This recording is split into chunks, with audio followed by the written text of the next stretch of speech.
दहीहंडीची पंढरी म्हणून ओळखल्या जाणाऱ्या ठाणे जिल्ह्यात यंदा 1332 इतक्या दहीहंडींचं आयोजन केलं जाणार आहे। यामध्ये 1086 खासगी तर 246 सार्वजनिक दहीहंडी असणार आहेत। एकट्या ठाणे शहरात 543 दहीहंडींचं आयोजन केलंय।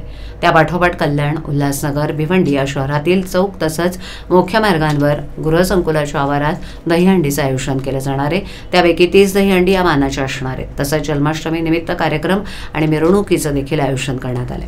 ठाणे जिल्ह्यात दरवर्षी मोठ्या प्रमाणात दहीहंडी उत्सवाचं आयोजन केलं जातं। मुंबई, ठाणे, रायगड, पुणे आणि नाशिक अशा विविध जिल्ह्यातून गोविंदा पथकं ठाणे शहरातील दहीहंडीच्या ठिकाणी थर रचण्यासाठी येत असतात। यावर्षी ठाणे जिल्ह्यातील ठाणे, डोंबिवली, कल्याण, उल्हासनगर, अंबरनाथ आणि भिवंडी या शहरांमध्ये 1332 इतक्या दहीहंड्यांचं आयोजन करण्यात आलंय।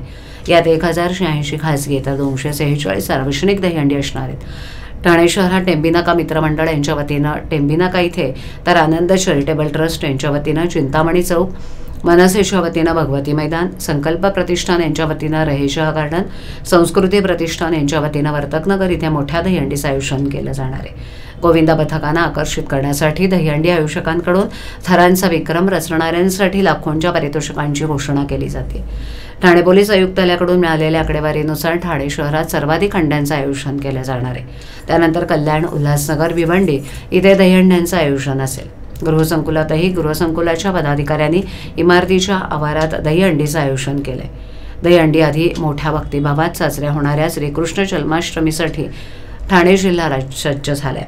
जन्माष्टमी निमित्त कार्यक्रम आणि मिरवणुकीचं आयोजन करण्यात आले। जिल्ह्यात यावर्षी 157 मंदिरांसह विविध ठिकाणी जन्माष्टमीचं आयोजन करण्यात आले। यामध्ये ठाणे 23, भिवंडी 29, कल्याण 43, उल्हासनगर 25, वागळे स्टेट 37 या ठिकाणी जन्माष्टमीचं आयोजन करण्यात आले। यावेळेला ठाणे, कल्याण आणि भिवंडी शहरातून 49 मिरवणुका काढण्यात येणार।